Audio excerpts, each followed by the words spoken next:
The resumption now is specifically for them to prepare for their examinations. Chairman FCT Task Force Team on COVID-19 warned that any school accommodating students other than the JSS3 and SS3 at this period will be acting contrary to government's directive and will face disciplinary action. We may not be able to go around all single schools here, or we'll be going around the schools and ensuring that defaulting schools are properly called to order. Defaulting schools are asked to do what is right, and should they refuse to do what is right here, then we'll be left with no option than to bring them before the mobile court. Subsequently, if we see that lives are threatened, we'll approach the court and seek for seal-up orders. FCT Situation Room on COVID-19 is also making efforts to ensure that schools are given all needed attention and response. We've been receiving calls since the announcement was made. Parents calling to express concern about the safety of their children when they go back to school, and we assure them that as far as FCT is concerned, they are going to get the best for their children. They shouldn't entertain any fear. And the Chairman Secretary Education Body took some journalists also around for them to see what has been done. They have designated some rooms in their schools as isolation center based on what the NCDC and Federal Ministry of Education gave as guidelines to be followed. So all those protocols for FCT we are not going to have problem because the ministers are on top of the game. The teachers are advised to take care of themselves and also take up role of enforcement and compliance to the COVID-19 protocols.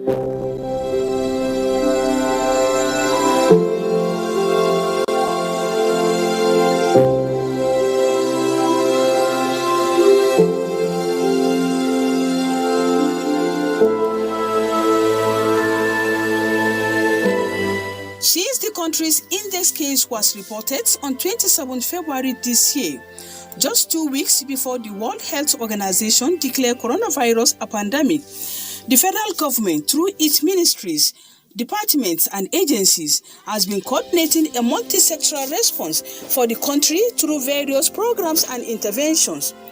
What the PTF, who Mr. Bob about the SGF, who stood in for President Muhammadu Buhari, had said very clearly, is that we cannot fight COVID-19 as well as not grow the economy. And that may be why the interstate travel ban was lifted for persons to actually move goods, persons to actually move and do business adequately.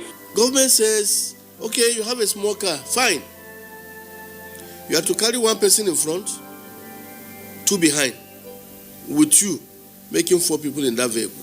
The first point of able passengers when boarding transportation to their destination is the bus stop or motor park. Some passengers say there is a need to enforce compliance for passengers that have continued to violate the laid down directives. Some put face mask, most doesn't. Yes, they comply.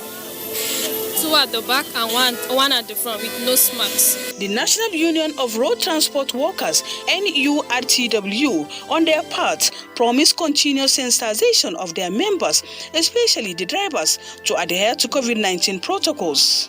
We are distributing all this to all our motor parks across the nation. Directorate of Road Traffic Services and Abuja Environmental Protection Board says mobile court activities have helped in enforcing the Presidential Task Force Directive on COVID-19. People and commuters, as well as the community generally, need to take more responsibility. Our personnel used to go around to ensure that these garages at least have running water. Since we have started the COVID-19 prosecution under the APB mobile court, it's been very, very effective because of the fact that we have to carry out some enforcement measures. Information gotten from authorities indicate that over 26,000 road transport violators have so far been convicted at various mobile courts in the Federal Capital Territory.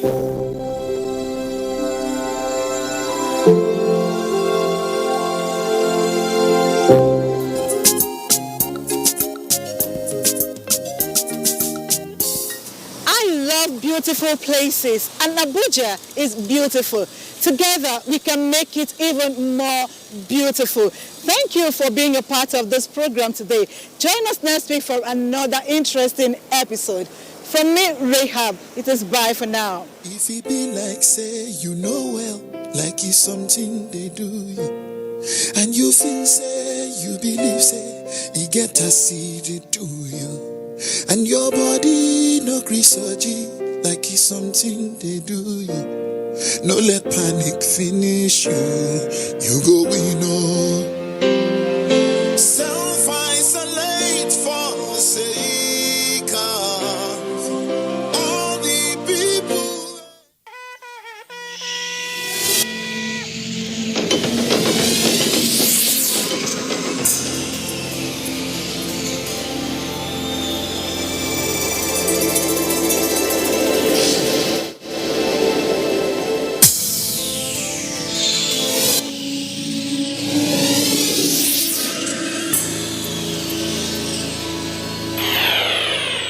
NTA, you can't beat the rich.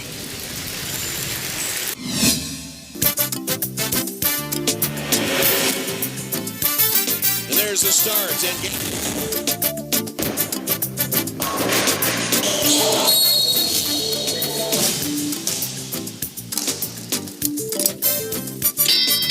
Promises to Cheryl. Winds up down to 10.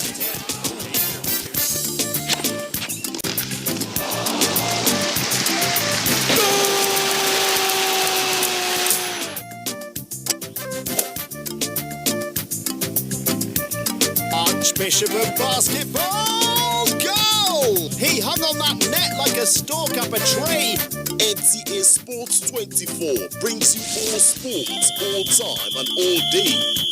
Tune in to watch NTA Sports 24 on Star Times Channel 270, Star Sat on Channel 434 and Free TV on Channel 731.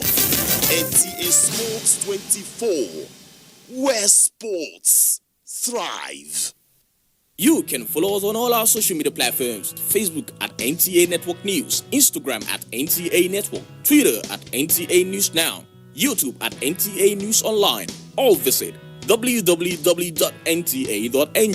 For live streaming, visit www.nta.ng/live.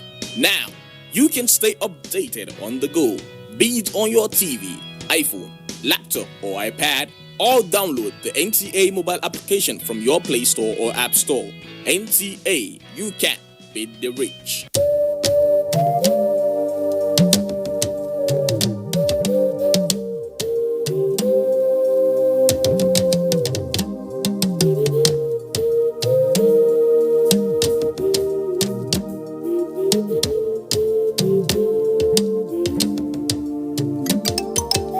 Do you not know that our enemies have no face? They are indigents of no state. They come from no place. And if this boat capsizes, every one of us will go under. So when the drums sound, let everybody answer. Do not say, I am the Iroko when the forest is burning. Do not say, I am the Obeche when the forest is burning. Our differences will not stop us from perishing together. So when the drums sound, let everybody answer.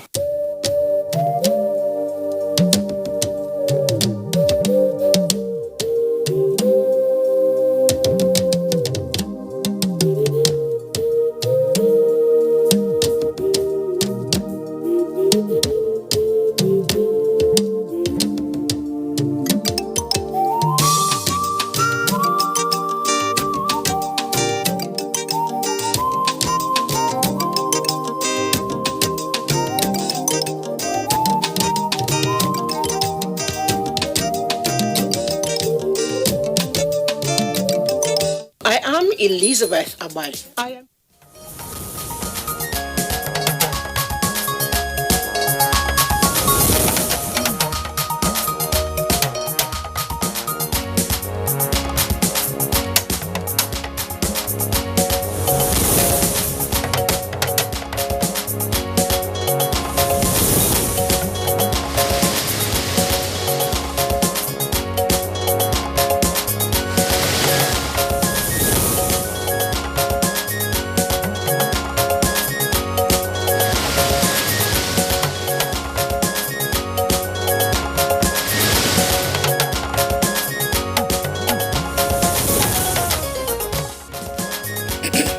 Godwin Obaseki wins Edo governorship election, secures second term in office. Godwin Obaseki of PDP, having satisfy the requirement of the law is hereby declared the winner and returned elected.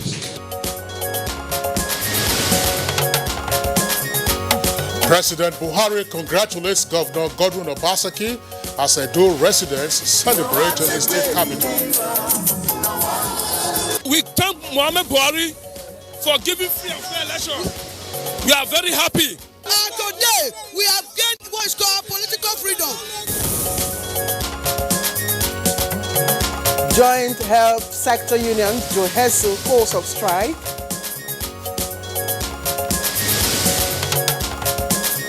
And on Good Morning Nigeria today, we shall review the just concluded Edo governorship election.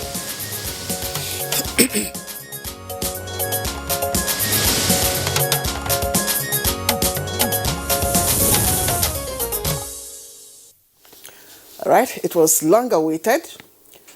Initially, it was just a matter of months away. Then it became weeks, hours, until the D-Day. And as we speak, the September 19th Edo governorship election has gone down, should I say, the annals of history, Kingsley.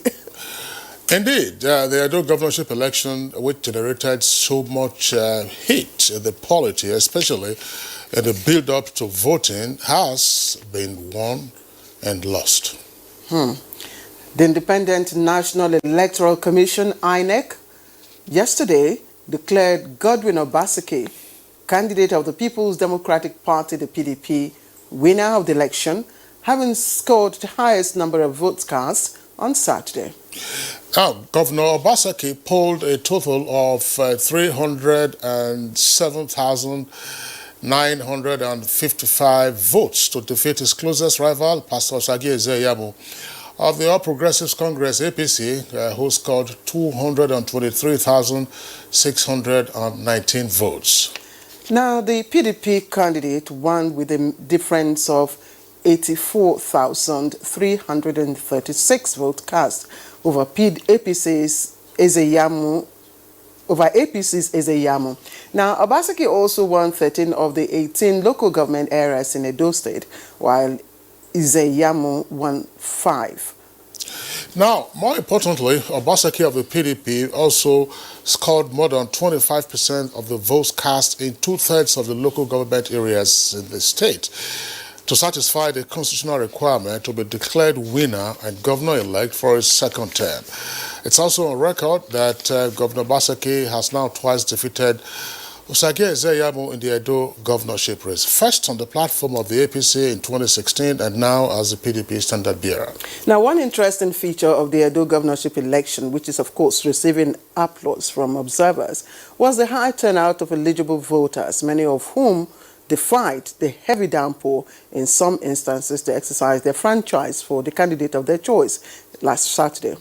Now, the impressive turnout was reflected in the 550,242 total votes that were cast out of the number of accredited voters. You have over 557,000 of accredited voters, representing some 98, if not 99% of voter turnout. But not exactly. That's to say, voter turnout usually is measured against, if you like, the number of registered voters, or in this case, the number of voters who have actually collected their PVCs. Indeed, Kingsley, wherever it is, that was quite an impressive turnout of eligible voters, considering the circumstance and, of course, apprehension, which perhaps showed the enthusiasm of the Edo electorate to exercise their franchise and decide who governs them in the next 4 years. Now, the large turnout also took a toll on the COVID-19 protocols for the election, as, you know, observing physical distance was a major challenge, and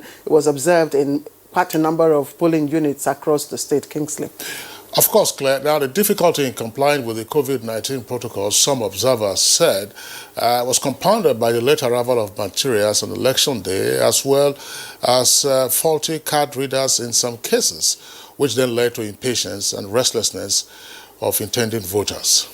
All right, there were pockets of skirmishes here and there, such as ballot box snatching, vote buying or trading as you may, and shooting of an INEC official in Esako Central local government area of Edo State. However, the election was generally adjudged peaceful, free and fair by most accredited observer groups who reported, although minimal violence, contrary to the prediction of pundits before the election. Now, observers have also applauded INEC's deployment of technology for the transmission of results from the polling unit to its online portal, noting that this recourse to technology helped greatly in reducing, if not eliminating, the chances for potential manipulation of the outcome of the elections. All right, so now that the elections have come and gone, what are lessons learned from that election? That's the Edo governorship election. How can the lessons be applied to improve Nigeria's electoral process? All right, now that shall form part of our conversation segment as we review the just concluded Edo governorship election. On today's edition of Good Morning Nigeria, I'm Kingsley Osadolo and I welcome you to the program, reaching you live on the network service of the Nigerian Television Authority. And we are broadcasting from our nation's capital, Abuja. I am Claire Adilabu Abdul Razak and welcoming you once again to the program. It's Monday's edition and of course it broadcasts live on the network service. We have other complementary segments that will be coming your way shortly after of course the morning news by Ifoma Ojinta. There will also be business newspaper review much later. So for now let's go over to the news studio and Ifoma Ojinta is with the news. Ifoma, good morning. Good morning, Claire, and Kingsley. Here is the morning news. President Muhammadu Buhari Sunday evening granted audience to his Ghanaian counterpart, Nana Akufo-Addo. State House correspondent Adamu Sambo reports that President Akufo-Addo, who was recently elected chairman of ECOWAS, came to Nigeria on a familiarization visit to the headquarters of the sub-regional organization in Abuja. President Buhari and the Ghanaian leader held talks behind closed doors that lasted about 1 hour, and details of their discussions were not made public. President Nana Akufo-Addo could not say much when confronted by NTA News. He's been recently elected chairman of the community, so I'm coming to see the people at the headquarters. But I felt I should come and visit President Buhari for us to talk about matters of mutual concern. So it's an informal visit. And he was good enough to invite me to dinner. So those matters of mutual concern. We'll be talking. The Ghanaian leader who is seeking for a second term in office was elected chairman of ECOWAS at the 57th Extraordinary Summit of the Heads of State and Government held in Niger Republic on the 7th of this month.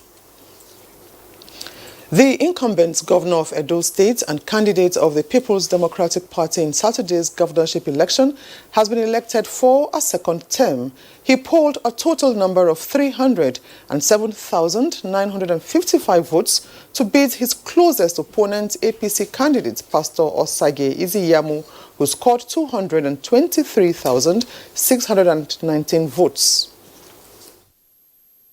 Godwin N. Obaseki of PDP, having satisfied the requirement of the law in meeting the 25% in two-thirds of the local government area in the state and having a margin of lead higher than the counted votes, is hereby declared the winner and returned elected. Signed by my very self. Meanwhile, President Muhammadu Buhari has formally congratulated Governor Godwin Obaseki for winning the just concluded Edo governorship election, urging him to show grace and humility in victory. In his reaction to the outcome of the election as announced by INEC, the president commended the electoral process, saying democracy will mean nothing if the votes of the people don't count or their mandate fraudulently tampered. In a statement, President Buhari said his commitment to free and fair elections is firm because without free and fair elections, the foundation of our political and moral authority will be weak. The president added that he has consistently advocated for free and fair elections in the country because it is the bedrock of true democratic order. The Nigerian leader commended the people of Edo State, the parties, candidates and security agencies for conducting themselves responsibly. In the meantime, the leadership of the People's Democratic Party has lauded the innovations brought into the nation's electoral process and what it described as remarkable improvements by security agencies as demonstrated during the last governorship election in Edo State. The party's National Publicity Secretary stated his position while reacting to the victory of the party's candidate, Governor Godwin Obaseki. This victory, as won by the people of Edo State, is historic. Meanwhile, the All Progressives Congress, APC, has alleged foul play in the September 19th governorship election, while calling on its members to remain calm as party leaders are already studying the results to decide on the next step. In a release signed by the chairman APC Media Campaign Council, John Meyaki, the party alleged illicit tampering with results to shore up PDP numbers and mark down APC's score. The party also frowned at what it terms arbitrary arrest of its local party members during the election and called on its members to stay calm, as the party will soon come up with its decision on the alleged electoral malpractice. And Edo residents trooped out to jubilate over the victory of Governor Godwin Obaseki shortly after the Independent National Electoral Commission, INEC, declared him winner of Saturday's election.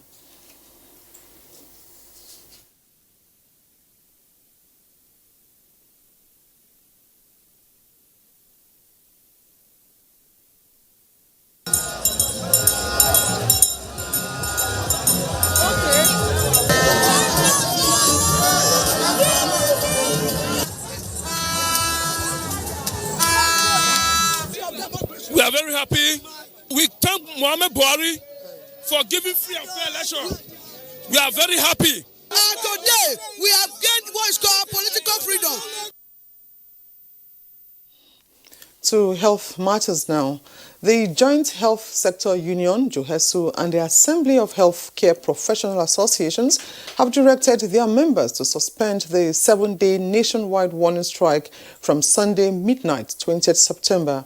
JOHESU chairman said by this notice, all health workers under JOHESU shall return to work on Monday, 21st of September 2020 across all federal health institutions in the country. He added that JOHESU will continue to use all legitimate means to defend the rights and welfare of its members in the health sector by demanding that public health system in Nigeria be sustained and adequately financed for efficient, effective and affordable healthcare service delivery.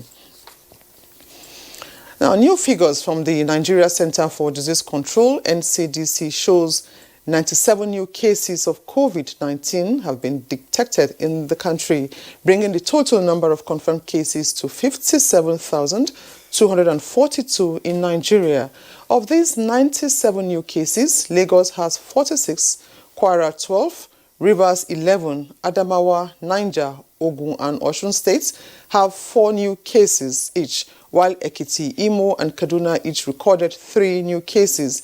Plateau State has 2 new cases and the FCT has 1 new case. With 7,575 cases currently active, Lagos has a total of 18,943 confirmed cases. The FCT has 5,551 cases and Oyo has so far recorded 3,231 COVID-19 cases. 48,569 patients have been discharged after recovery, with 1,098 deaths so far. And that's the morning news. The program continues with Kinsley and Claire after this break.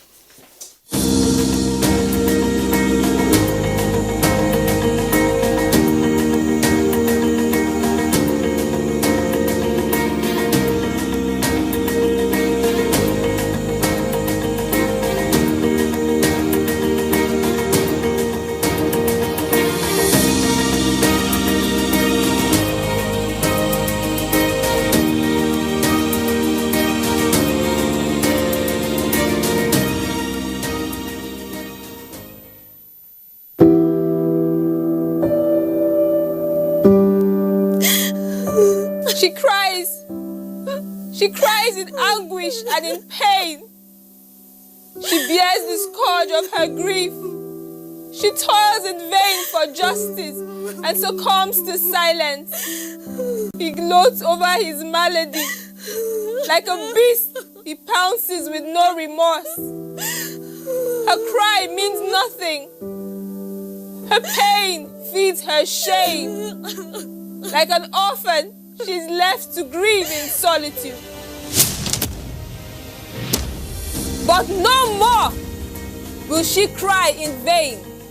Her adversaries will henceforth bear the brunt of their cruelty. Rape is evil. Rape is a plague, a pandemic of monumental consequences. We must unite and kick it out of our society. Connect with NTA and stand against rape and rapists. This message is brought to you by the Nigerian Television Authority, NTA. As a strong immune system increases the chances of victims surviving COVID-19, a corruption-free society creates opportunities for citizens to thrive and prosper. Build your immunity. Stop corruption now. Report all acts of corruption to ICPC on this toll-free number 0800 2255 4272. This message is brought to you by ICPC and NTA. Close Up Deep Action with antibacterial formula and deep cleaning gel keeps your teeth clean and protected. Close Up Deep Action. Enjoy long-lasting fresh breath and more. Yes, that's the painful effect of what corruption costs you. But what does corruption cost us all? Watch Bad Guys on NTA Network, 6 p.m. to 6:30 p.m. every Wednesday from the Akin Fadeyi Foundation. Bad Guys. Who are the bad guys? Join us. Sensitivity is a short, sharp pain that people experience when they have something hot or cold getting to the nerve of the tooth. If the sensitivity is left alone, it may get worse. Dentists recommend Sensodyne. It's able to calm the nerve of the tooth. The proof's in the results. It works. Sensitivity is a short, sharp pain that people experience when they have something hot or cold getting to the nerve of the tooth. If the sensitivity is left alone, it may get worse. Dentists recommend Sensodyne. It's able to calm the nerve of the tooth. The proof's in the results. It works. You're watching Good Morning Nigeria on NTA's network service. Next is business news with our correspondent, Comforter Modu. The coronavirus pandemic impacted negatively on global and domestic markets, jobs and critical economic sectors.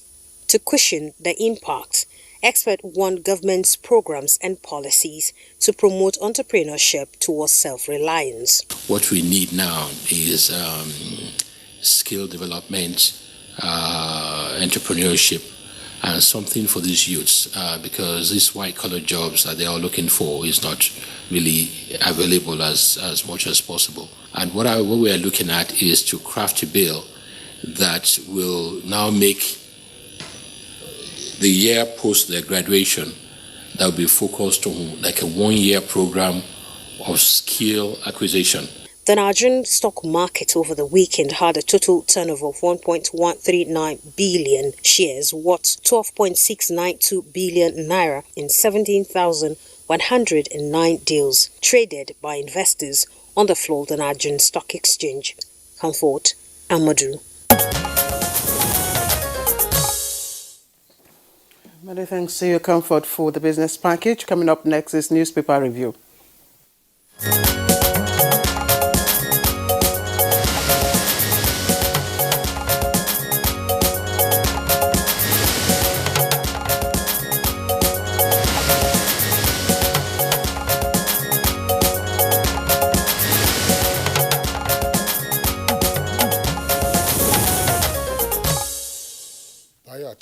Our newspaper reviewer is with us on the studios. Baya, good morning and welcome. Good morning, Kinsley.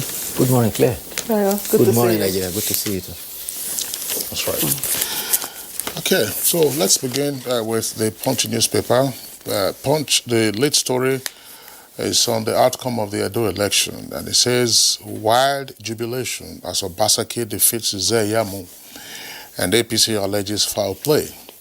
You have two riders. PDP candidate scores 307,955, and party says we've retired godfathers and caged lions. Another rider says Obaseki was busy rigging while raising false alarm and claims beating opposition party. Details of that story you can find on page 2. And you have a other story there, just below that, says Gambari leads Buhari's delegation to Zauzau Emir's burial. Details on page 9. 80% Niger Education Ministry staff with forged certificates. That's according to a panel. And that's on page 14. And Sule orders evacuation of Nasarawa flood victims. Ganduje okays 880 million naira for schools renovation ahead reopening. And 2 vandals electrocuted in Gombe and Benue. And that's according to the JEDC, there's a distribution company in that area. Now let's go up a bit again. This time, 2 earpieces beside the nameplate. EFCC has recovered 4.4 billion naira looted from our agency. And that's according to the NHIS boss. And 8 burnt to death as bus crashes on Lagos-Ibadan Expressway. Details on pages 4 and 5. Above the nameplate, foreign reserves rise by $140.9 million, now $35.81 billion.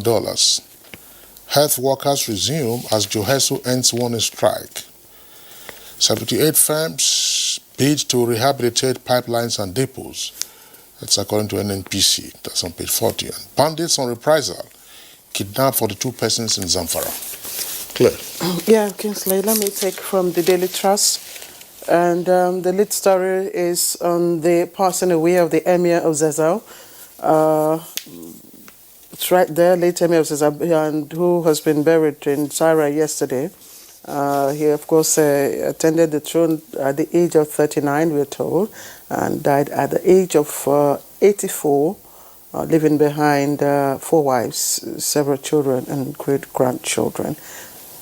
And I see the picture there. Okay, the story is just below the picture story there. Edo governorship, how Obaseki defeated Ize Iyamo. It comes with 3 riders. Buhari Lord's election advises Obaseki. Godfatherism has ended, Atiku. An APC campaign council rejects results. Bread scarcity rages as bakers strike in Lagos. Abuja, page 22, is trending at the bottom of the paper. Slow work on Dutse Alaji Buhari Road worries motorists on page 42. And man 50 buries grandson alive in Bauchi. It's on page 12. And trending stories a little below the nameplate. We have quite a number of stories there. But BBC Africa Eye on Lagos explosion.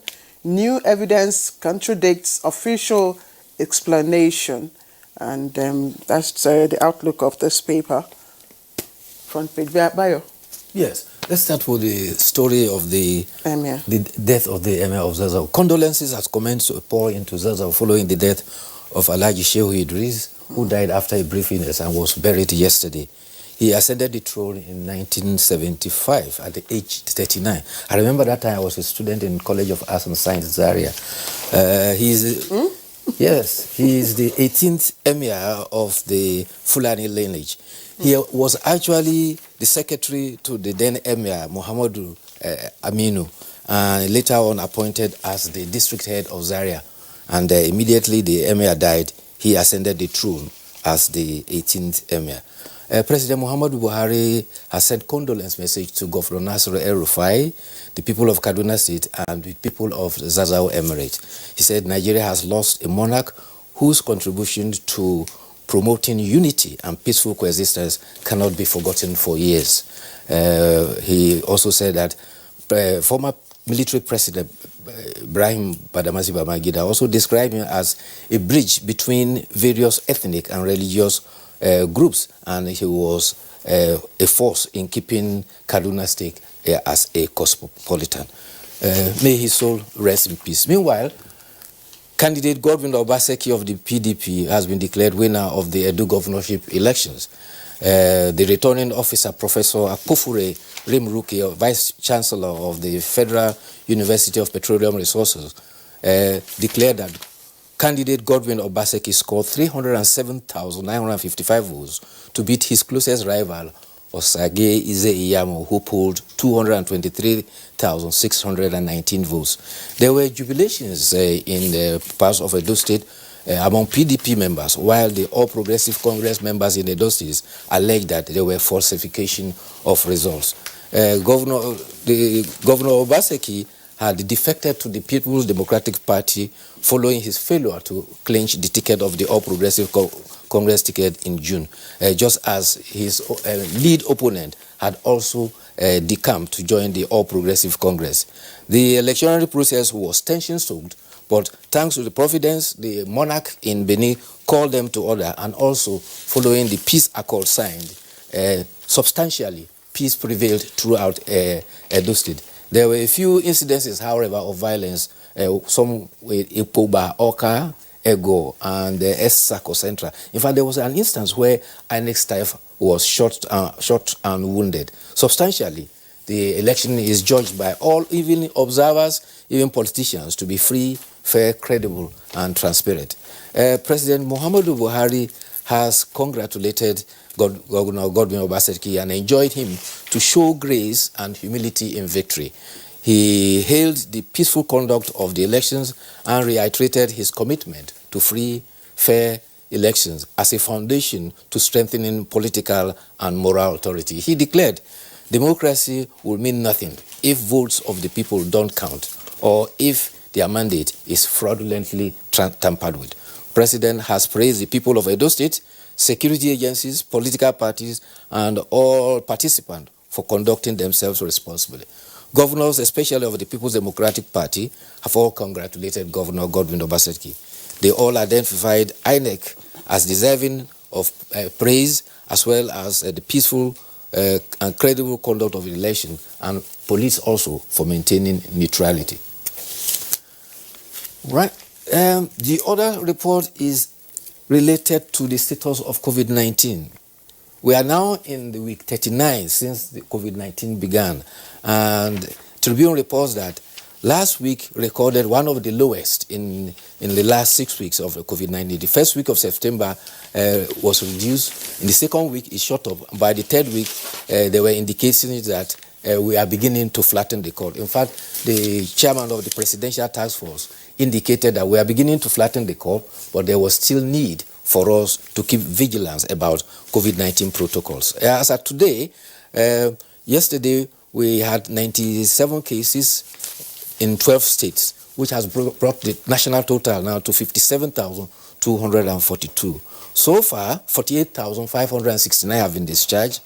1,098 compatriots of ours have died since February from COVID-19 across 36 states of the Federation. 7,575 of our counterparts are in hospitals undergoing treatment. So, COVID-19 is still here and we need to continue with the protocol.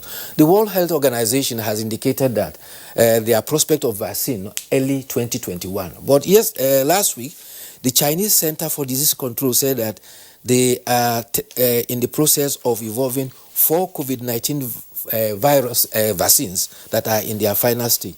They said 3 of them have already been offered for essential workers under the emergency program that started in July. The 3 clinicals are proceeding simultaneously, and they are hoping that by November we could have a vaccine from China. The 4th one is also being worked on. You will recall that Russia also indicated its vaccine, and President Vladimir Putin even indicated that his daughter had taken the vaccine and he's feeling all right. But bipolar politics had undermined the credibility of the vaccine from Russia. You will recall also that at the Oxford University, there were research for vaccine, but that was halted temporarily because one of the volunteers suffered some relapses. But they continued last week, and they still hope that by early next year, we'll have a vaccine on the horizon. All right, interesting. But there's a story on the front page of the Punch. The story has been trending for some weeks now.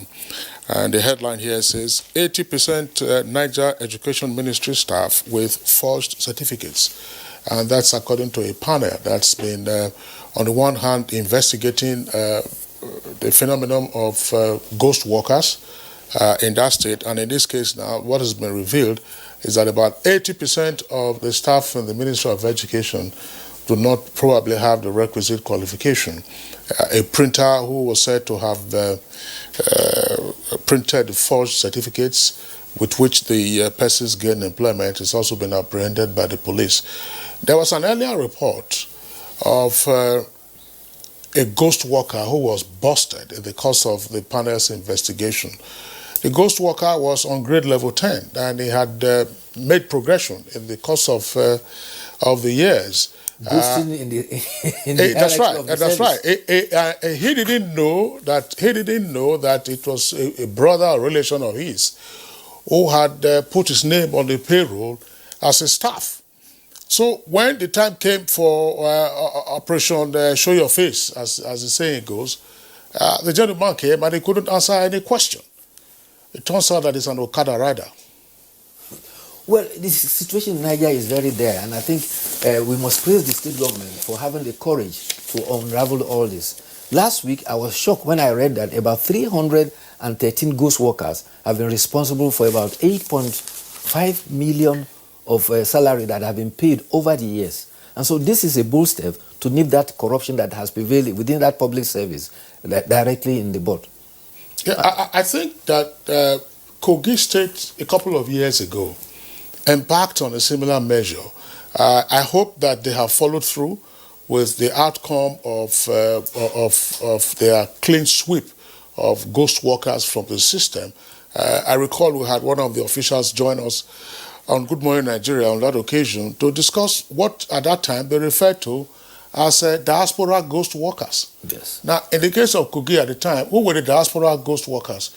You have somebody who is based in Abuja, who doesn't render any service to the government of Kogi State, but in the meantime is on the payroll of the Kogi State government. And from time to time, of course, he gets a stipend from whoever is manipulating the records to continue to maintain his or her Presence name on the roll of genuine staff of Kogi State. So they use that phrase, diaspora ghost workers, plus, of course, other persons who were not qualified to be in the system. And I think that this is something that the states have to do from time to time. One of the best ways to get around this, of course, is the IPPIS, which the federal government has introduced and practiced for some years now, even though some persons do indicate that sometimes it can be bypassed, particularly in the agencies. It's one of the ways to get around it. And it is not simply sufficient to publish these stories or indicate that, persons who forge certificates have been apprehended or ghost workers have been cleared out. Where are those officers who are responsible? That's right, who prepared what you used to refer to as pay vouchers in those days. There should be accounts officers. Those who prepare the pay vouchers, what happens to them? That should be a job for the ICPC. If the state governments are incapacitated in terms of prosecution, hand them over to ICPC straight away. In the case of Kogi, there were two categories of diaspora workers. You recall that Kogi was... Diaspora ghost workers. No, there's diaspora ghost workers and there are diaspora workers. Yes. You recall that Kogi was part of Kwara State when it was carved out. And at a point in time, some part of Kogi was also part of Benue State. So they have some workers who were serving in the service of Kwara State and others in the service of Benue State. Those they refer as diaspora pensioners, which Kogi State was responsible for. So diaspora ghost worker was a second level of diaspora persons that were on the payroll. On the payroll, fraudulently. That's the way to That's be. why it's fraud. I mean, there was no question about it. Following state creation exercises, the states had to share their assets and then also had to split their staff and their personnel. But there always was a deadline for migration. So if you migrated from, say, Kogi to Kwara, it then became the responsibility of Kwara, unless a double ledger was then kept to say, okay, you are in Kwara, you are receiving, you are also here in Kogi, you are also receiving. So. Okay, gentlemen, let's look at the editorials for today, and it's taken from the Daily Sun. The focus is on states' worrisome domestic debt. And according to this paper, of the 6 geopolitical zones, the Southwest is reported to have the worst domestic debt exposure of 1.5 trillion. That's 26.2%. The South is next. North Central, Northwest, Northeast, and Southeast, with the lowest among the subnational debts, accounting for 7.7% in that order. Now, it says, for instance, between 2014 and 2018, states' domestic debts rose from 1.71 trillion to 4 trillion. That's 2.69 trillion increase.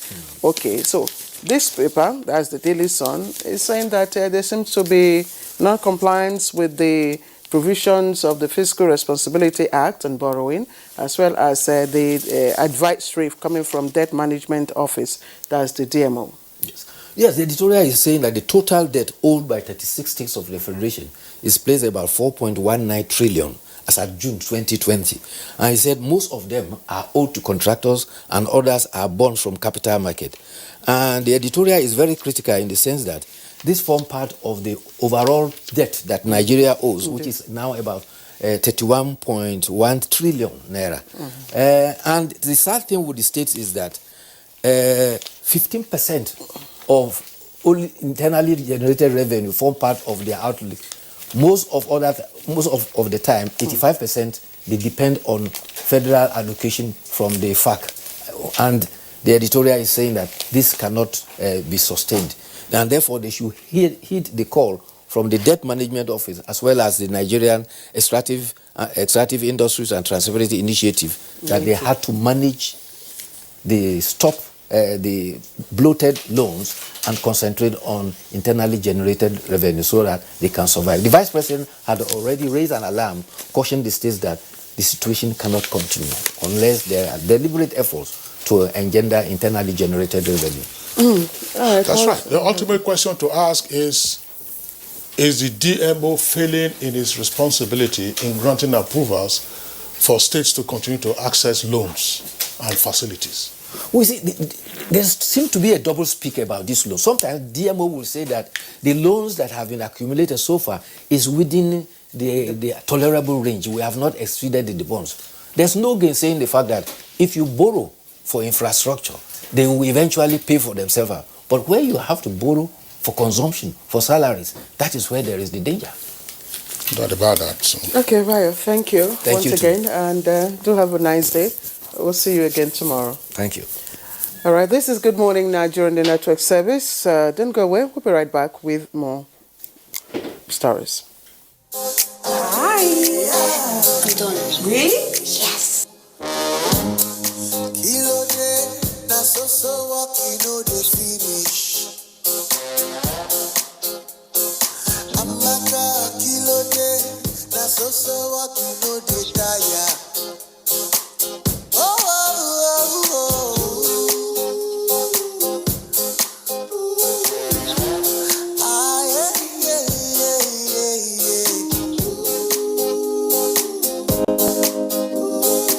There's an easier way to get more data. Get more out of life with the new Airtel data plans. Dial *141# now.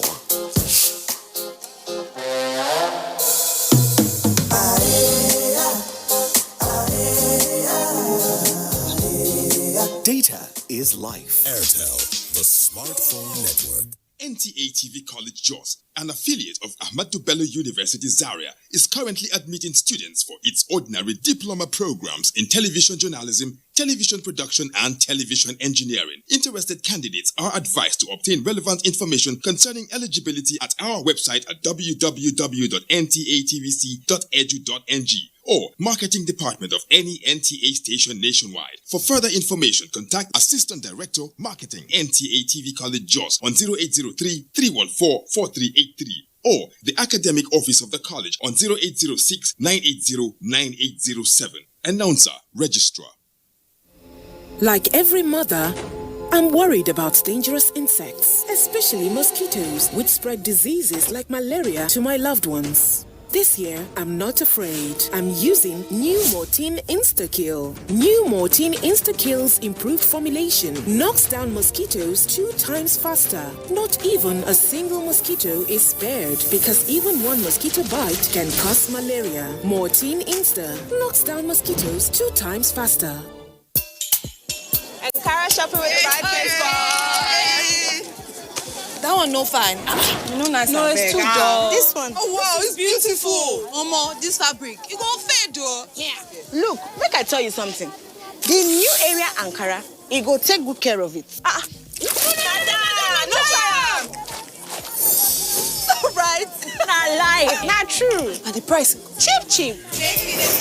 Try new Ariel on your Ankara and colors now. You're watching Good Morning Nigeria on the network service of the Nigerian Television Authority.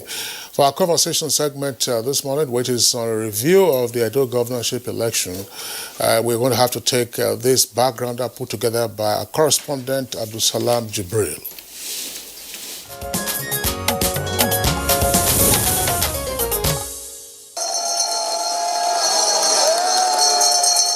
It is official. Governor Godwin Obaseki, the candidate of the People's Democratic Party, PDP, having scored the highest number of votes in Saturday's Edo State governorship election, has been declared the winner by the Independent National Electoral Commission, INEC.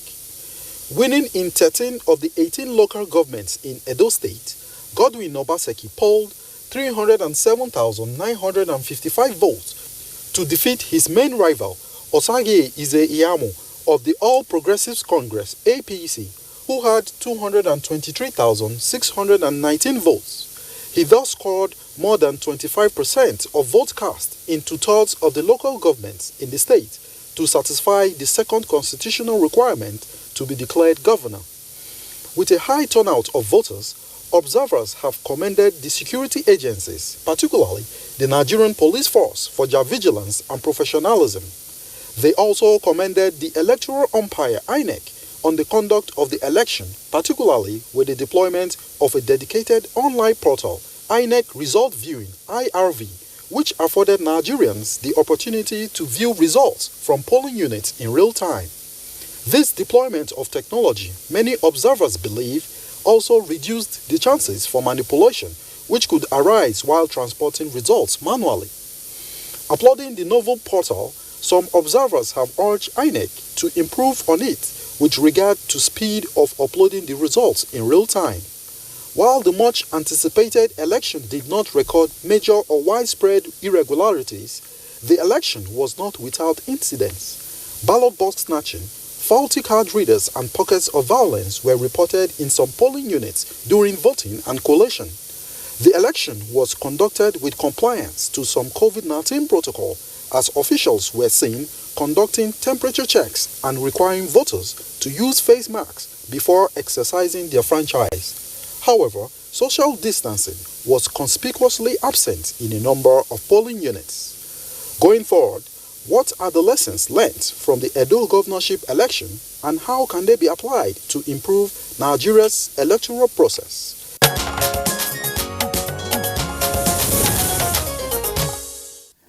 All right, let's escalate our conversation.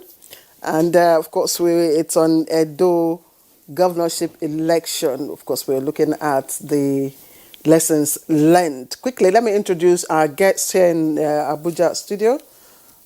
We have, as usual, Nick Dezang. He is the Director of Voter Education and Publicity of the Independent National Electoral Commission, INEC. He was with us, of course, here last week. Thank you, Nick, for coming again. Thank you for having me. And you are all smiles. I'm wondering what's in the Yes, you can see I'm beaming like a Cheshire cat this morning. All right, let's see how far you sustain it.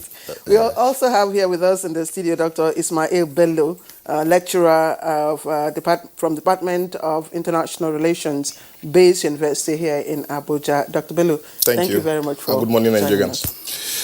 All right. Well, you asked why Nick is all smiles. Obviously, I believe the elections had been inconclusive, as we have seen in a number of instances. It would have been frowning now, thinking of how to respond to our first set of questions. But, of course, you've had deserving accolades for the Independent National Electoral Commission on what was achieved. He's a happy man today. On Saturday. So he's a happy man, but he still has a number of posters to respond to in the course of it. So we hope that your smile will last, but for how long, as Claire indicated, we're not quite sure. We have a guest joining us from our Benin Network studios. He was also with us on the eve of voting. It's Paul James, Program Manager, Yaga Africa, one of the, of course, election observer groups. Paul, pleasure to have you with us on the program again. The pleasure is all mine. Good morning. Your voice sounds sharper and more relaxed after the pent-up tension, shall we say, on the eve of voting. Now, you were right there on the spot. Give us a sense of what happened. And the basic question that everyone would ask is, was the outcome of the election a true reflection of the voters' wish, will, and actual voting? Yeah, we did confirm as of afternoon yesterday that the outcome was a true reflection of what we saw at the polling unit level, given the parameters that we had also set out to observe. The election, albeit though had a few challenges as observed by your reporter. The election, the deployment on election day was early, but then there was challenge also with commencement. As of 7:30 a.m. on election day, although election was supposed to commence at 8:30, our observers reported that in 39% of the 2,627 polling units, INEC officials had arrived. At 8:30, when officially election was supposed to commence, only 4% of polling units have commenced election. But by 9:30, 69% of polling units had commenced the process of accreditation and voting, while by 10:30, in 91% of polling units, we got positive reports that the process has commenced and the process was going on smoothly, albeit the challenge of crowd control on election day. We had raised this concern before, and although this also has to do with the politics of constituency delineation in this country. You've got locations that have as much as 20 and 30 polling units, and so causing congestion in some of these places. But be that as it may, the election generally went on smoothly, and then by 4:30 p.m. in the afternoon, we got report that in 81% of polling units, the process has ended and counting was on the way. And by the end of counting, the supporters of the two major parties also endorsed the outcome at the polling unit level. So we waited as of 12 midnight on Saturday, September 19th. We had our estimates. We were ready to go to the public. The estimate, especially on voter turnout, we had our estimate that the turnout will be between 24% to 28%, and also that nobody will poll more than 60% of the vote. No party will poll more than 60% of the total vote share from the election. But because of the constitutional provision that it's only INEC that can conduct election in this country, we waited until INEC officially declared the outcome of the election before we share our estimate with the public. And I can confirm at this point that, yes, what INEC announced was consistent with what we saw at the polling unit level. Well, I really don't know what question to ask you. But let's say, would you say, you've commended INEC, would you say this is probably an off-season success? Yes, I think by all standards, this is far better from what we saw in Kogi and also in Bayelsa. I wouldn't say Bayelsa or Kogi election should even be used as a measure as a standard to measure what we saw on Saturday. Deployment, again, I said, is early, and this is also, deployment didn't just start on election day.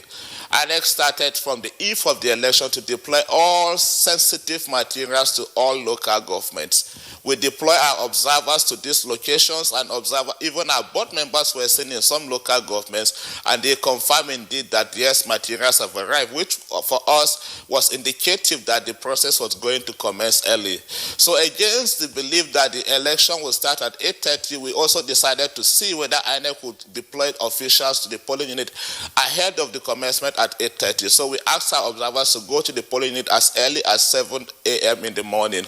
And by 7:30 a.m., the reports we got from the field indicated that 39% of those locations had INEC officials. And by all standards also in this election, INEC had also tried to mainstream gender. In most of the polling units, in fact, in 95% of this polling unit, at least 2 of the 4 INEC officials were women. 39% of the polling units also observed had INEC officials as presiding officers. To a large extent, yes, I would give them a pass mark on this election because the conduct even of the INEC ad hoc staff in most locations was professional.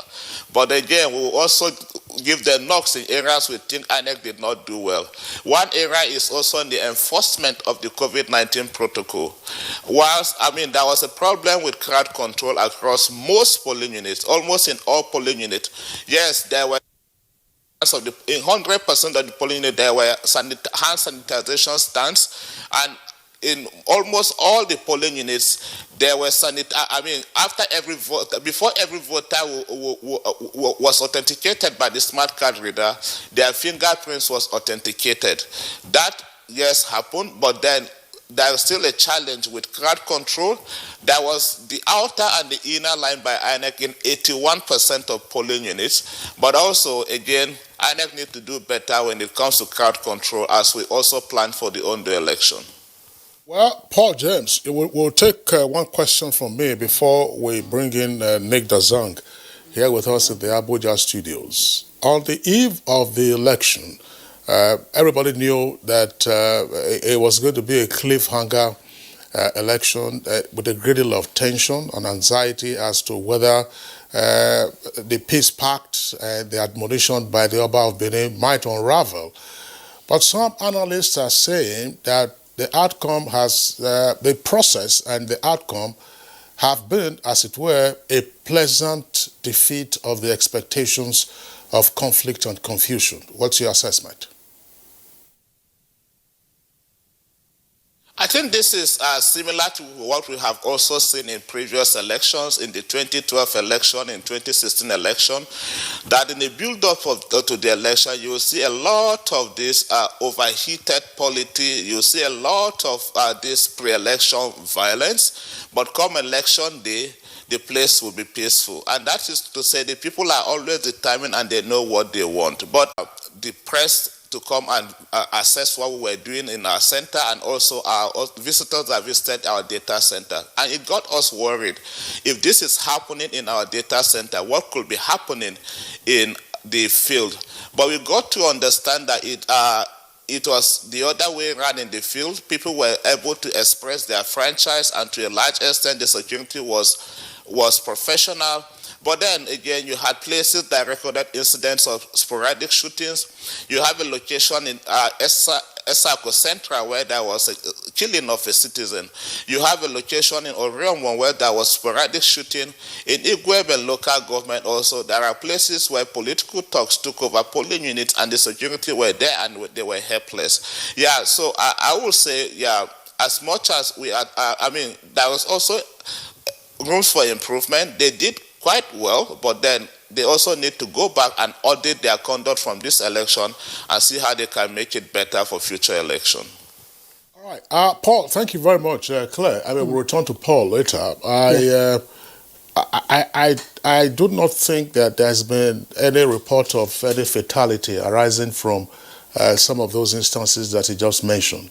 Yes, there were some skirmishes, but I doubt if there are any reports of any person who was lost his life. A few bruises may have been sustained, by the individual. Some of the videos also circulated, but those things are not excusable. Nick Dazang, Director of Voter Education and Publicity of INEC, will now bring you in to the conversation, so your smiles will vanish this time. What is INEC's interim assessment of the governorship election?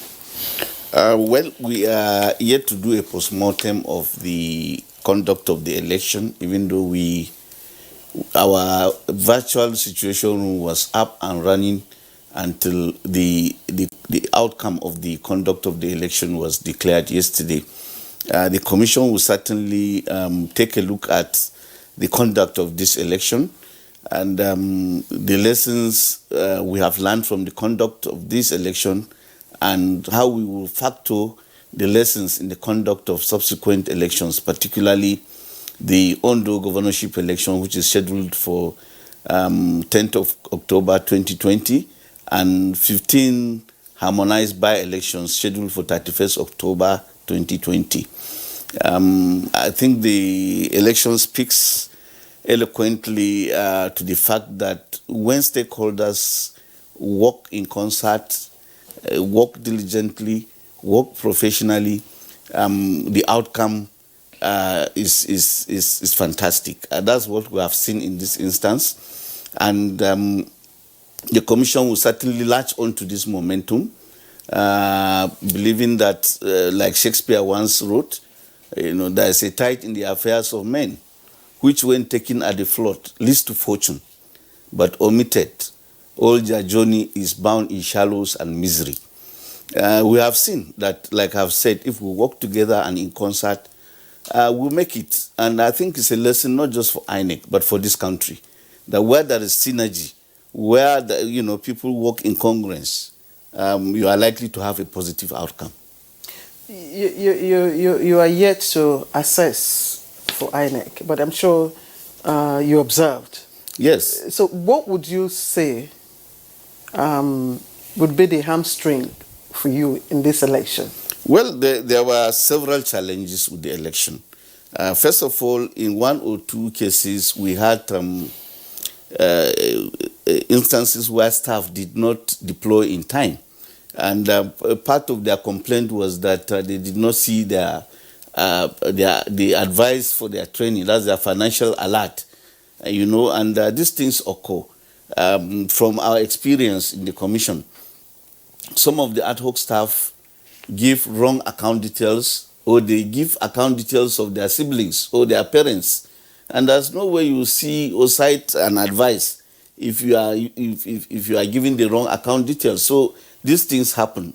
There are glitches, and we try to insist as we train the ad hoc staff that you must give us correct, account details. But at the end of the day, you see account details that are less than 10 digits, and it's certain. I mean, it's universal that these account details are 10 digits.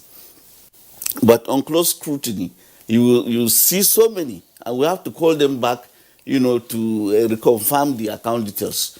And in an election, you don't have so many such that you have the number of your ad hoc staff that were reported to have protested. Yes, it was what led to the protest. And you see, because some of these polling units opened late, they compounded, issues regarding the observation of the COVID-19 regulations.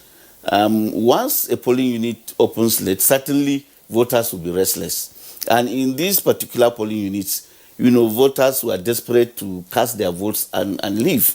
So even though most of them wore their face masks, in those particular polling units, they did not observe social distancing. And this is a big lesson we'll carry forward to Ondo. Now, we have also received reports of untoward happenings like vote buying. Sorry, before you go to vote buying, yes. Still on the ad hoc staff who protested, yes. Were they expected to have their financial advice on before or after the election? You see, there are stages. When we appoint the ad hoc staff, we train them. And in the course of, after the training, they are paid their allowances. And then, when they conduct the elections again, they are paid subsequent allowances. They are in tranches. They come in tranches. And so I think when they discovered that others got their alerts and they didn't, of course, they were not happy and they protested. But going forward, we'll make sure that we are more diligent and we take care of Precisely. such challenges, because they have consequences for the election. Precisely. Now I was saying that we also receive reports of subtle ways of vote trading. Vote, yes, even though we have co-opted the EFCC and the ICPC, to see how we can checkmate this ugly trend. But it seems as if the politicians keep perfecting ingenious means, other modus operandi, other than the ones we knew before. From the reports we got, and from our staff and some of the civil society organizations. And that means we have to go back and engage with the ICPC and the EFCC on this. We have to bring them up to speed. Assuming they also don't have these videos, we'll get them and share with them, you know. And I think that we have also seen that if you do a lot of voter education, you know, before the election, and you sustain that voter education, it also helps, you know, in assuring voters that they can come out and vote, particularly in the context of COVID-19. I observed that the turnout was quite impressive in spite of COVID-19, but it still fell short of the threshold, you know, that we reached in 2016. Because in 2016 we had voter turnout of 28%, but in this case we have voter turnout of 25%. So there's a drop of 3%. What we want to see is an increment in the turnout, so that whoever secures a mandate, you know, exercises a mandate robustly given to him by the people of that state or by the people of his constituents. That's what we want to see. While we are on the issue of turnout, let's deal with this. I'll just make this comment and bring in Dr. Ismail Bello before we get into other aspects. It's a bit confusing sometimes when we are calculating the percentage of voter turnout. You would say, let's say in Edo State now you had 2 million registered voters, and 78% of them, according to Paul James from our Benin Network Center, collected their PVCs. And then you had about 557,000 voters who are turning out, and you say that is 25%. How do you account for even those who have collected their PVCs? Have persons not moved? Have they not relocated? And if you relocate, of course, you do not, and if you do not then go and register in another polling area, your PVC will continue to read Edo State. That's one. And unfortunately, there have also been persons who have passed on.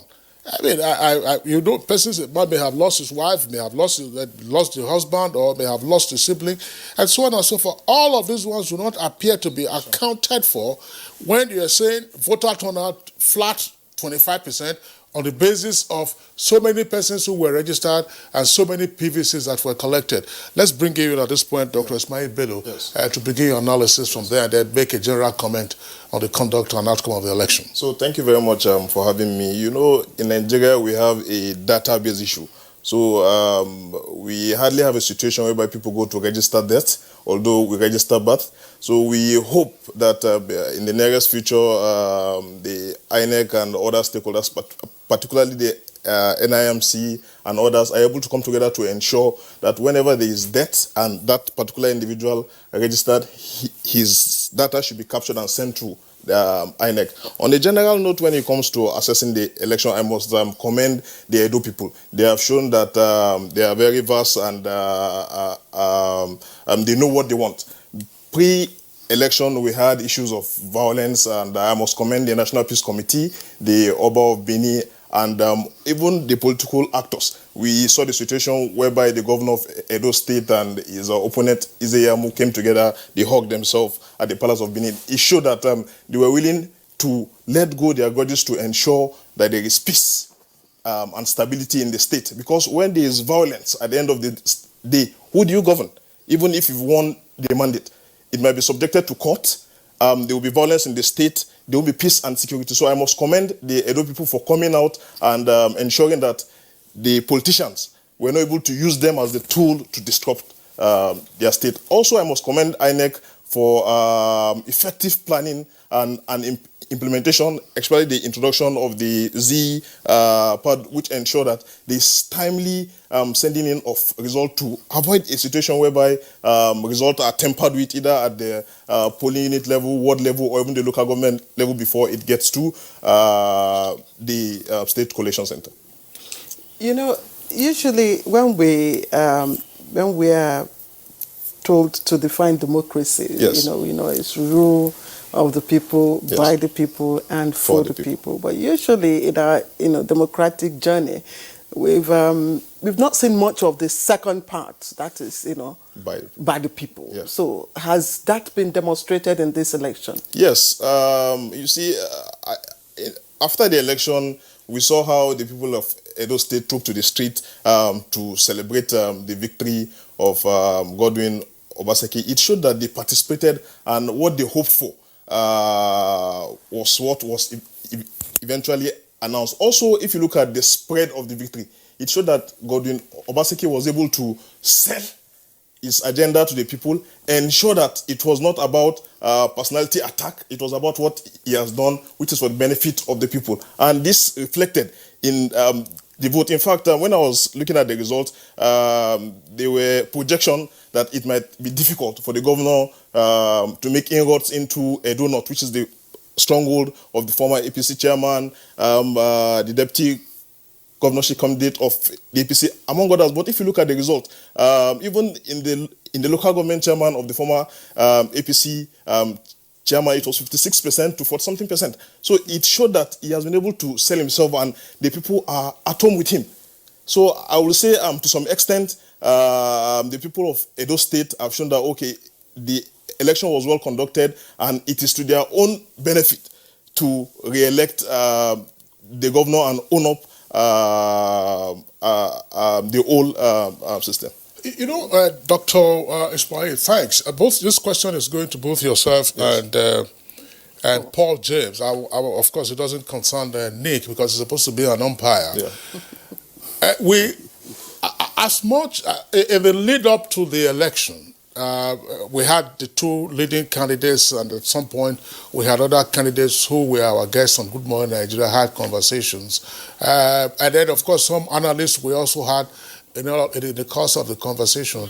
At sometimes, it tended to have been like it was a contest between the incumbent and Adams Oshomole, who's the former governor and former national chairman of the APC.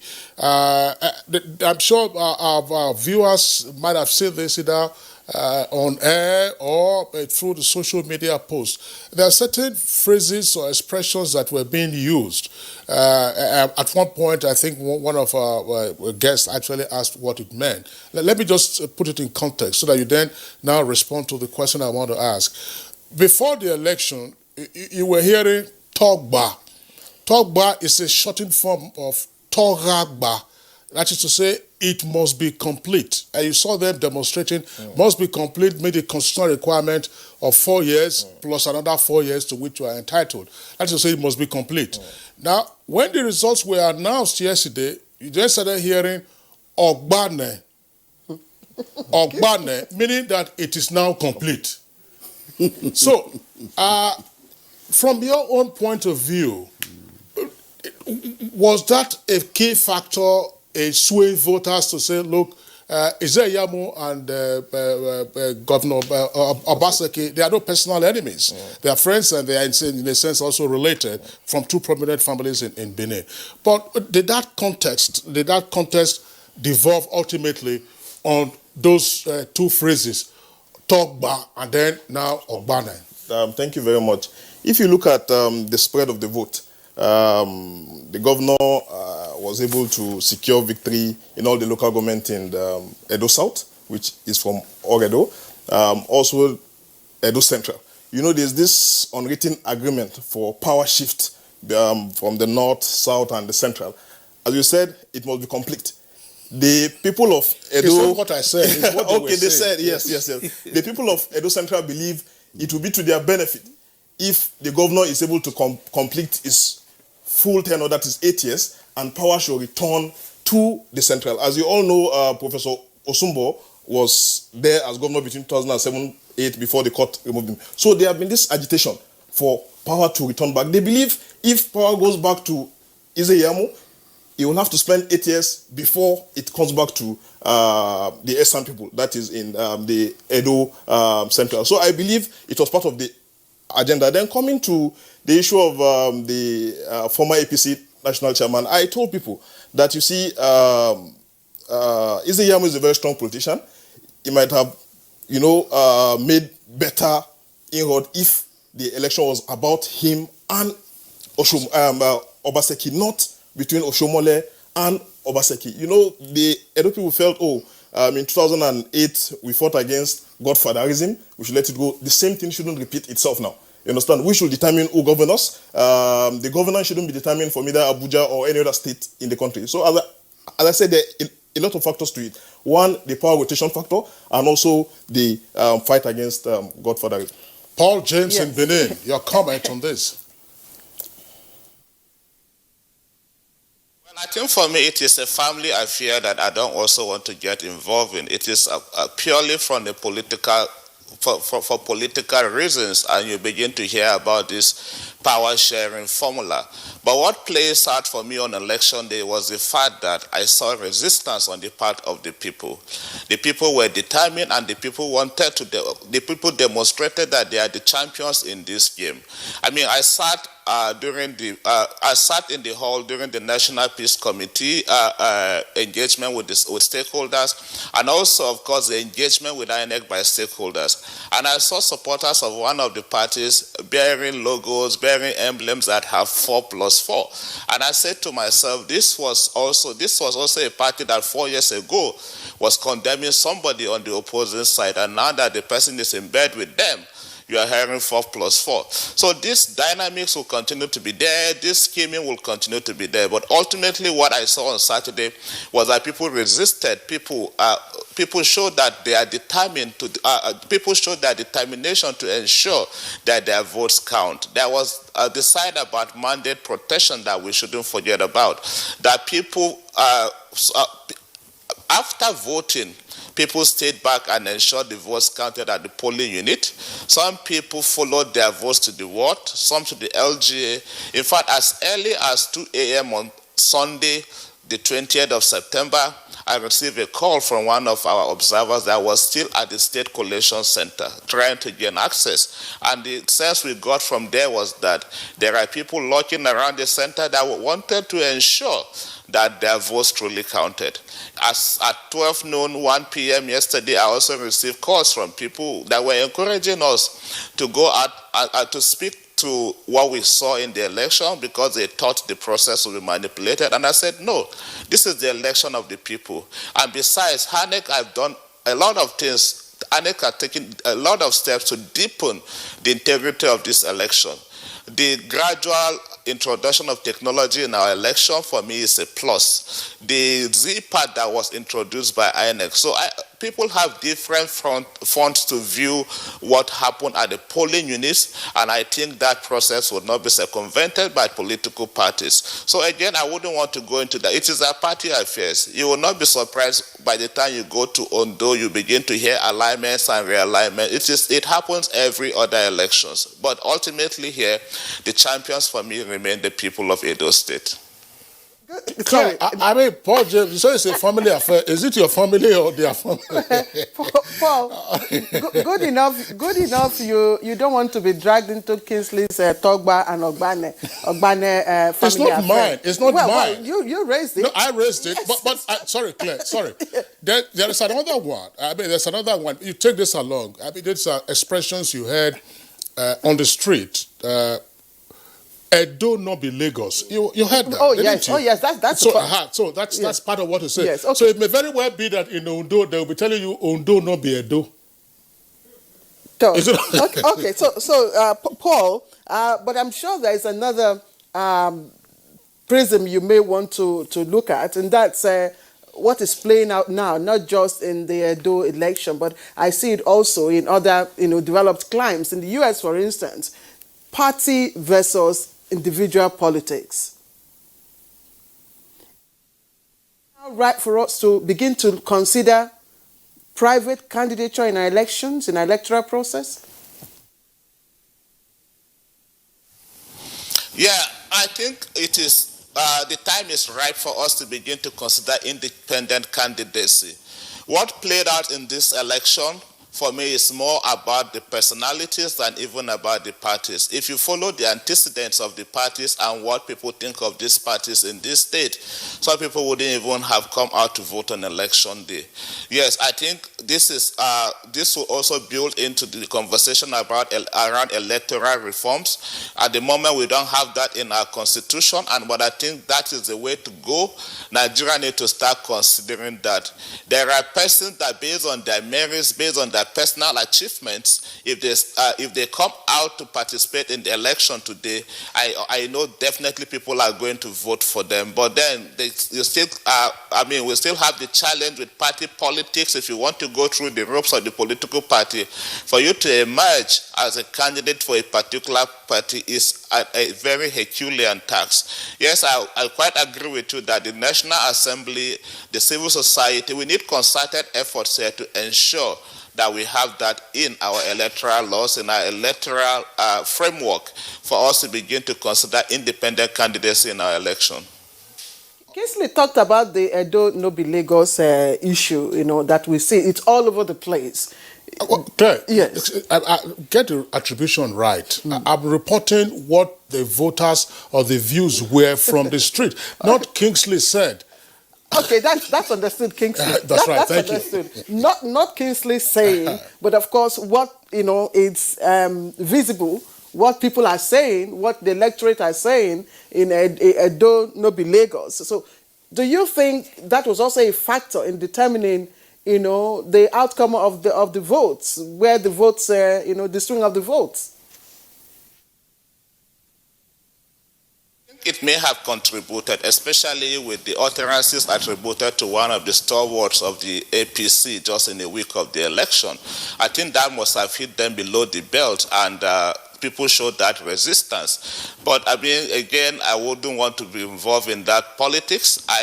When people begin to say that, what comes to my mind was, for me, I would say Edo Nobi Bayelsa, because in Bayelsa we saw a different ballgame in the sense purely from the conduct of the election.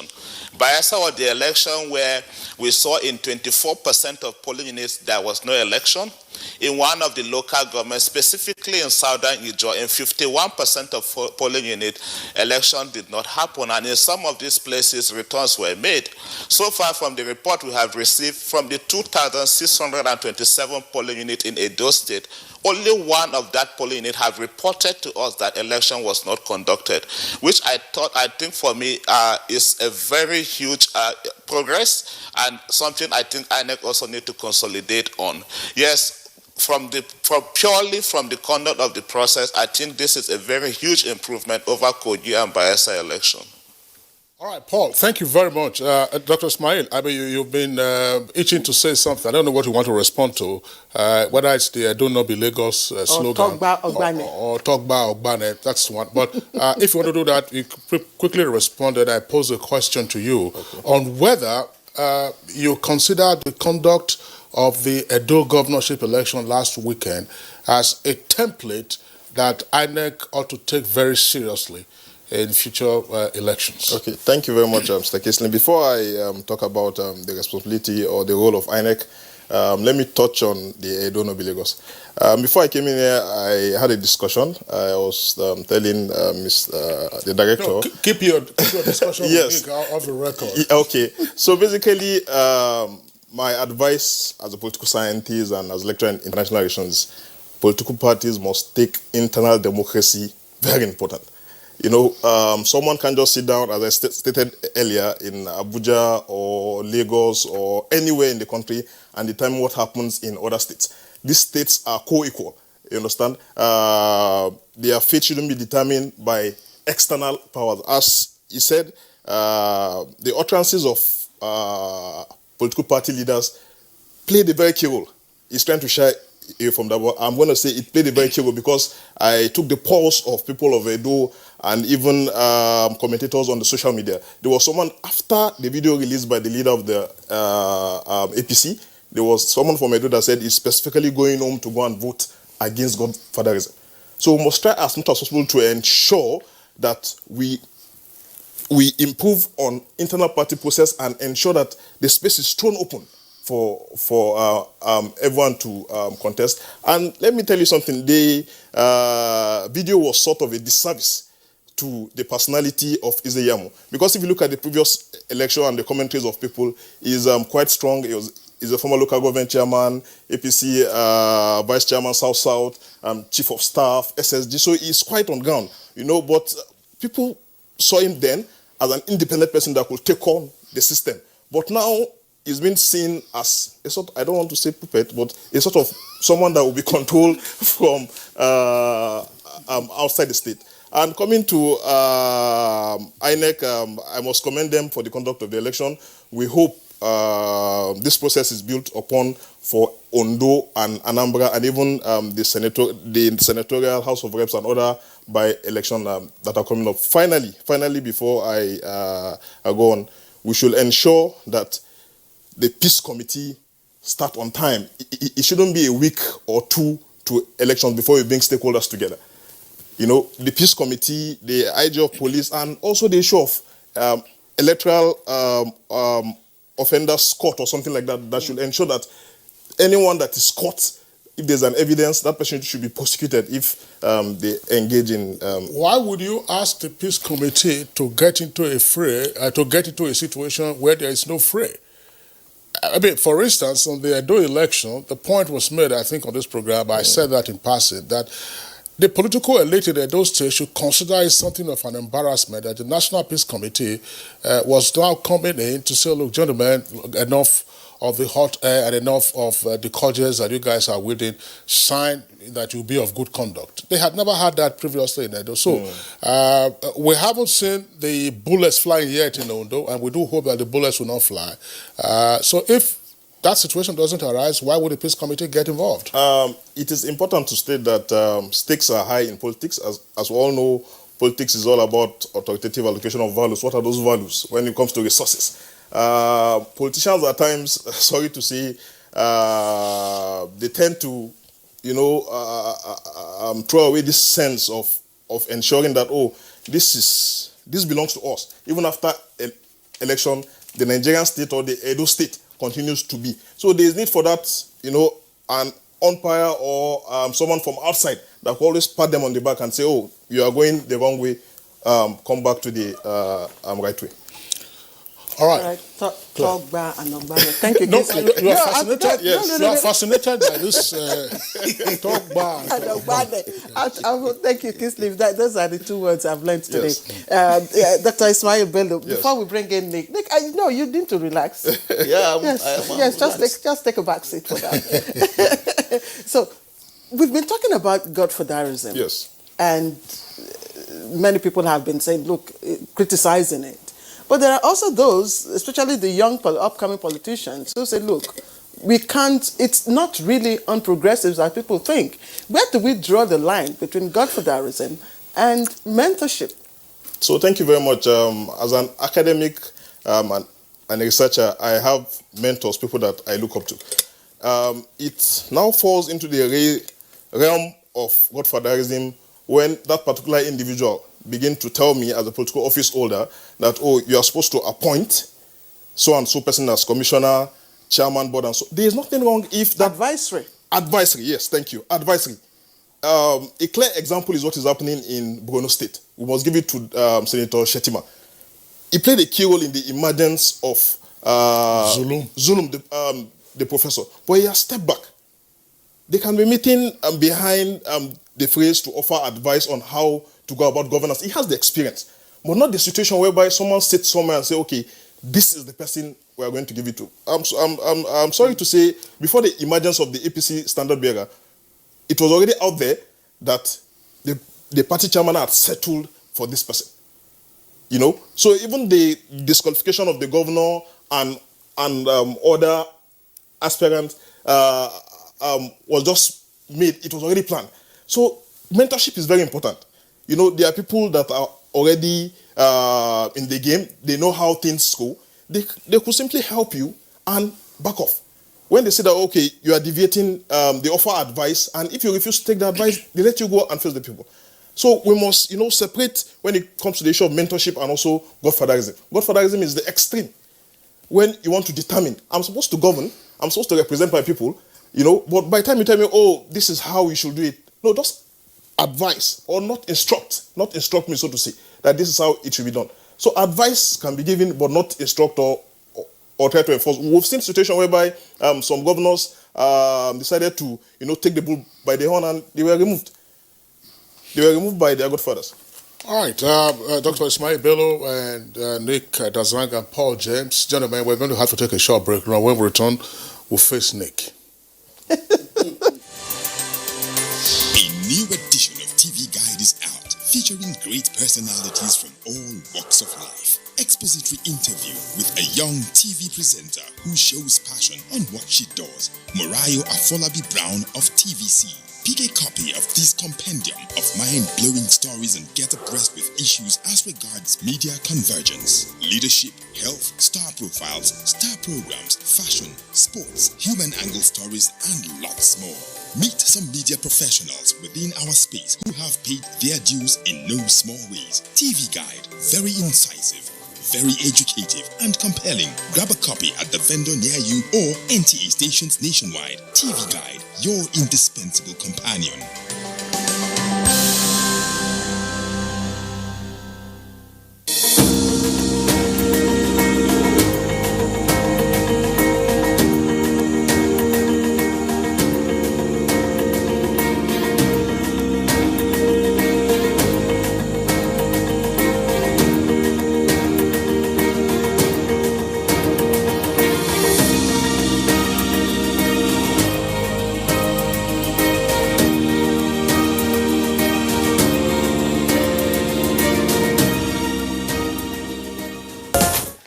All right, thank you for staying with us. This is Good Morning Nigeria, and we are looking at lessons learned from Edo 2020 governorship election. All our guests are still with us here in Abuja, and of course Paul James in Benin. And let's get back to Nick. Yes, Kisley, this one concerned me. It's for you. Yes, it's for me. Mainstreaming gender. Was it deliberate or was it based on well thought out assessment? Claire, don't forget that we have a gender policy in the commission. And this gender policy mainstreams gender even at the level of recruitment of staff. It mainstreams gender at the level of appointments to sensitive positions. And we have a gender division. You know, and this division is the equivalent of some departments in terms of the resources devoted to it. And this gender division is being led by a very experienced deputy director. She has been deputy director for nearly 16 years. Very articulate, very sound, and she has been engaging with gender, of course, of the feminine side. Because when you mainstream gender, you also mainstream male and female. But we deliberately give emphasis on the females. And it's a policy, something we deliberately do. And we have had a policy, we have even reviewed it, and we do things consistent with that policy of making sure that we are gender sensitive in all our activities, in our recruitments and appointments. Are you satisfied, Claire? Go ahead, Kisley. All right. Okay, Nick, card readers were first introduced into our general elections in 2015. Yes. A recurrent problem with the card readers, sporadic failure. On Saturday, we also had the same thing. You've been an administrative secretary of INEC, the FCT. What exactly is the problem with the card reader? Is it mechanical? Is it electrical? Is it electronic? I don't want to, I'm sure viewers will be saying, look, don't tell us that any mechanical device or electronic device can fail at any time.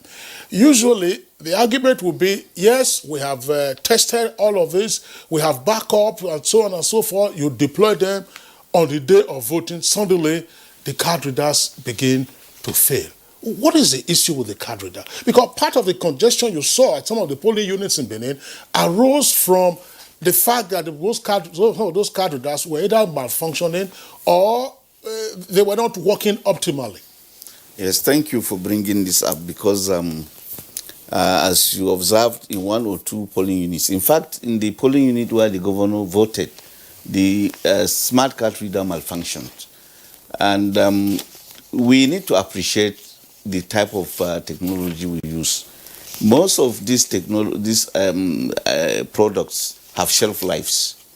Your Android, your computer has maximum shelf life of 4 years if you use it optimally. We have started using these smart card readers in 2015, and this is 2020, 5 years after. So certainly, we'll begin to see some malfunctioning, some glitches, intensifying. We recognize that. And that was why we introduced the Z-Part, which was supposed to complement, the smart card reader. We tested it in the by-election we conducted in Nasarawa State. But we saw that we had not mastered it. We had not perfected it. So we deferred its deployment in the Edo governorship election because we are looking at the fact that already we have the challenge of COVID-19. And if we deploy a technology that we have not mastered, it will not create its own challenges. And then you will not be trying to manage the crowd and then trying to manage the Z-Part, which is a novelty. So we recognize that and we are working on it. And then even the permanent voter cards, the intent initially was that these PVCs were going to serve for just 10 years. And the idea was that NIMISI was going to generate a database of its own identity cards that has greater longevity than the PVCs. And then will now transit from the permanent voter cards to the identity cards, generated by NIMISI. Unfortunately, its own campaign to get that database has not gained the traction that we need. So even the PVCs have issues because not all voters keep them properly. These PVCs have antennae embedded in them, and you find people putting them in their purses and sitting down on them. And when you do that, the antenna gets broken. And therefore, the smart card reader will also have challenges reading the PVC. So there are issues. And it's good that you have brought this up so that we can always explain and people can understand why these things are like this. In fact, we have reached a point where we now have to revalidate the registration that we did in 2011. If we have to continue with the PVCs, we need to redo them and give people fresh PVCs. Otherwise, the glitches we see will continue, will multiply. And in spite of this, what ANEC does is that we station technical staff at the registration areas, so that whenever we have these challenges, they can dash in and, troubleshoot. But when they try to troubleshoot and the smart card reader doesn't work, we now replace it. And replacing it means that you have to reconfigure the smart card reader you are deploying, that is the replacement, to that particular polling unit, and it takes time. So these are issues that I think Nigerians need to know. And we keep saying that for us in INEC, the only thing that is secret is the actual act of voting in the cubicle. Everything we do is in the open, from our procurement to our budget, to our deployments, to our recruitments. Everything is, we put everything in the public domain. Even the actual voting, in some areas were reported to have been exposed to, to the public. I don't know what INEC intends to do in those cases. Well, but this is my question. Yes. This is my question.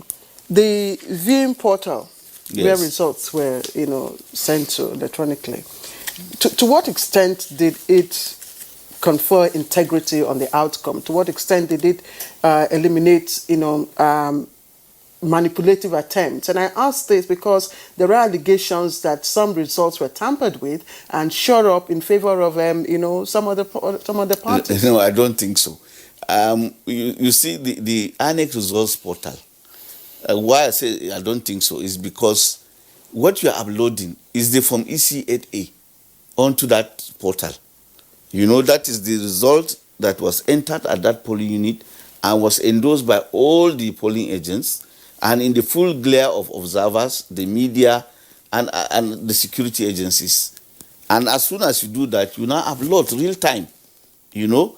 And as at yesterday at 11:50 a.m., when we were about to close our own situation room, I can assure you that we were able to record people were able to view 2,397 of these polling units. So the outstanding this thing that were not viewed as at yesterday 11:55 a.m. Was 130. So I mean, if we continue deploying and we perfect it, and because the challenge we also had with the deployment of this portal is that there were areas, rural areas, where the uploading was not immediate because the staff had to move to areas where there was network. So in due course, we encourage the staff to ensure that as soon as they move to the wards, they upload so that people can view all the results real time at the same time. And what we did in Edo was that we widened the breadth, I mean, the portal such that 2 million people could view simultaneously, you know, without it getting clogged or having any glitches. Maybe for Ondo, we'll look at the prospect of increasing the capacity so that as many people as possible in Nigeria and abroad, you know, can just log in. And it's very simple. You use www.anecresults.com. That's S after the result, results.com. And so many people have tried it. And in fact, I was in channels the other day, and the anchor was reeling out, you know, was even updating me as we were talking. He had access to it. He was, you know, logging into the portal and was telling me, updating me even before I went back to the situation room. Okay. So, I mean, it's something that works. And in Nasarawa State, for example, the country director of the International Foundation for Electoral Systems, you know, called me to say that he excitedly said, look, I checked that thing, it really works. Yeah. So, all right, Nick, thanks a lot. But on the issue of the card reader, just a point to make on before we bring in Paul James again. I don't know how much local content or local expertise INEC has sought with regard to working on the card reader or an alternative. You have a number of research institutes, technology institutes. Let me say that the smart card reader was designed by INEC staff. And all these portals that we've opened, you know, since COVID-19, the portal that was used by political parties to nominate candidates and send the list to us using our access codes.